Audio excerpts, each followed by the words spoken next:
really the two things I want to say are, you got to be the hardest workers in the room, and don't fuck the opportunity up. Instead of telling you what I think you should be doing, or how you could be better, or I thought, well, let me just speak from the heart, speak from my gut, and really not have anything prepared, but just tell you what's worked for me. And maybe some of the stuff that's worked for me might work for you now, currently, presently, as you guys have your goals and ambitions, NBA championship, MVPs in this room, things like that. But then further on down the line, as you guys continue to live your life. The first thing I would just want to say is this idea and this notion that you could be anything you want, and you can accomplish anything you want, right? We hear that. You've heard that from the time you were little boys. You hear that now. You're already incredibly accomplished. You can win an NBA championship, MVP of the league. You could become president. You could become governor. You could be in entertainment. You could do Charles, and you could do Shaq. You could do that. You could do whatever you want to do. You guys know that. The thing that has worked for me is to remember the hard times. So, and I'm sure you guys all have your processes. And again, I'm going to tell you what's worked for me. So before a big movie comes out, before, back in the days when I was wrestling with WWE, a WrestleMania match, anything big that would happen, I would always take a moment and I'd just remind myself, all right, I was evicted when I was 14. We were kicked off the island. We couldn't live in Hawaii. Had no place to live. A lot of shit happened then when I moved to Nashville. I was arrested multiple times by the time I was 16 years old. Like, I remember that. If I were playing on this team, which my skills are, what's that term? Oh, the shits. So I would play. But before I lace up, before I get on the court, before I play in these big games, before I go to the Staples Center, where history, those are historic walls there at the Staples Center. I would remember that, and it allows me then to be present in the moment and understand, holy shit, the stuff I have around me right now, this is the shit that I dreamed of when I was a kid. I am here. I played for University of Miami, played with great teams. Warren Sapp, Ray Lewis, they were my teammates. They were balling. Warren Sapp was playing tight end that time. I was starting defensive tackle. Yeah. They moved him over to D-line. And he looked at me, he's like, yo, dude, I'm gonna take your spot. I said, you ain't taking my fucking spot. He said, I'm gonna take your spot. We battled, and he took my spot. Now you can imagine how that fucked with me, because there goes my opportunity. He went in, switched to defensive tackle, lit the world on fire. Well, what that did, it crushed me, it crushed my dreams. I had a piss poor senior year, zero production, no NFL, no combine invite, nothing. Finally went to the CFL, Calgary Stampeders, making $250 a week Canadian. Now I had to send that shit home to my wife at that time. Had no money. So I remember that. When I got cut from Canada, I had $7 in my pocket. And I always tell that story. So now my production company is $7, advertising agency is $7, everything is $7. So I always remember that.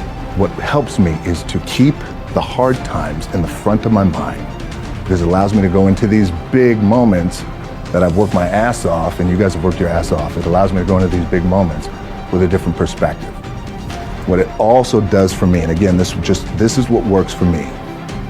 Like, I keep my back, excuse my language, my back is up against this motherfucker. Every day. It's against this fucking wall. Excuse my language. But it's up against this motherfucker because it's what I believe in. And when my back is against this motherfucker, then there's nowhere to go. But that way. That's it. So I feel like this could be something, an ideology and mindset that could help you, if you look at it that way. Because you made it already. We made it. We're successful boys, and we're lucky boys to be where we're at. Oh, you guys made it. Everybody's rich in the room. Nobody's gonna get evicted anymore. Anything you got, there's no more money problems, right? You got a lot of hands out now. Hey, can I get a little bit? Can I get a little bit? Right, that happens. But when you make it, For me, I need this. I need this. So every day, my back is up against this motherfucker. And this is how I operate. Now, doesn't mean you don't smile. Doesn't mean you don't laugh and joke, right? You're happy. I'm happy. I'm a happy guy. But when it comes to business and when it comes to executing, it's up against this. And I got to go that way. And I don't give a fuck who is in front of me. They're not going to stop me. I feel like for me, it feels seamless because you prepared for so long. But it's just like you guys prepping for a game. That's the fun part. That's where it's like, fuck, it's fun, man. People are paying their hard-earned dollars to come see you. They're cheering. They're going bananas. They're booing the shit out of you or on the road. That's fun. That's what you live for. I mean, that's the juice right there. The prep is where the character's made. And I just don't mean the character I play. I mean the character in here. So for me, the prep is getting with the director, getting with the producers, getting with the writers, so in essence, it's like getting with all your coaches and your different position coaches and all the meetings that you have to have, right? So that's the work you put in. The key for me was, where does it start? What's the anchor? What's the anchor? So I could have all these ambitions and you guys have all these ambitions, which is great. It's important. I'll play this role, you'll play that role. I'll execute this thing and it'll come out this summer. You guys will execute this thing during the summer, right, when it's time to really put in a lot more work.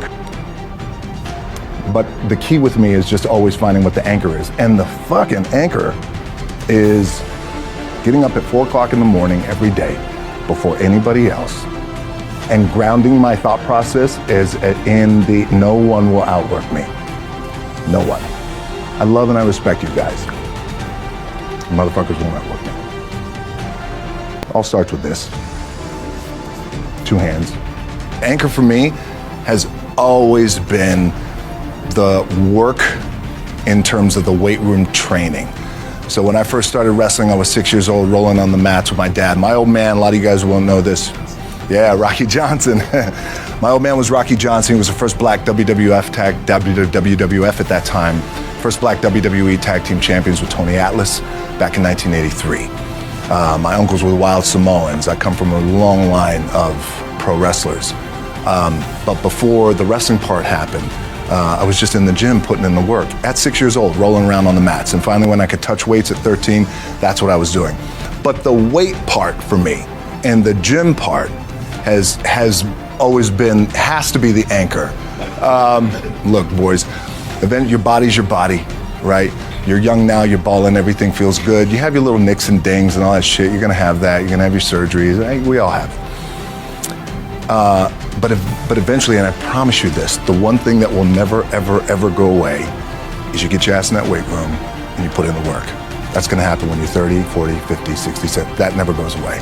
You get on the court, you shoot some shots, but you're gonna wind up right back in the weight room, right? Right back in your spot. Film gives me the biggest opportunity to make the biggest impact, global impact. I don't want to make small movies. I love and respect our movie business, but I want to make big movies that do well, and when they do well, it's not the money thing, because we have money, right? Money's good. Money's good. It ebbs and flows. It's the idea that I can impact as many people as possible with a big global movie. And when the global movie is touching $1 billion, that sounds good, right? It's good for the bank account, it's good for everybody involved, everybody's getting their piece of cake, it's great. But what that does do, I know I'm impacting people around the world by giving them some good entertainment, making them feel good, leaving the theater floating. So it's the same thing, right? When you guys have this bigger goal, say for example, when you become world champions again, as polarized as the sports world is,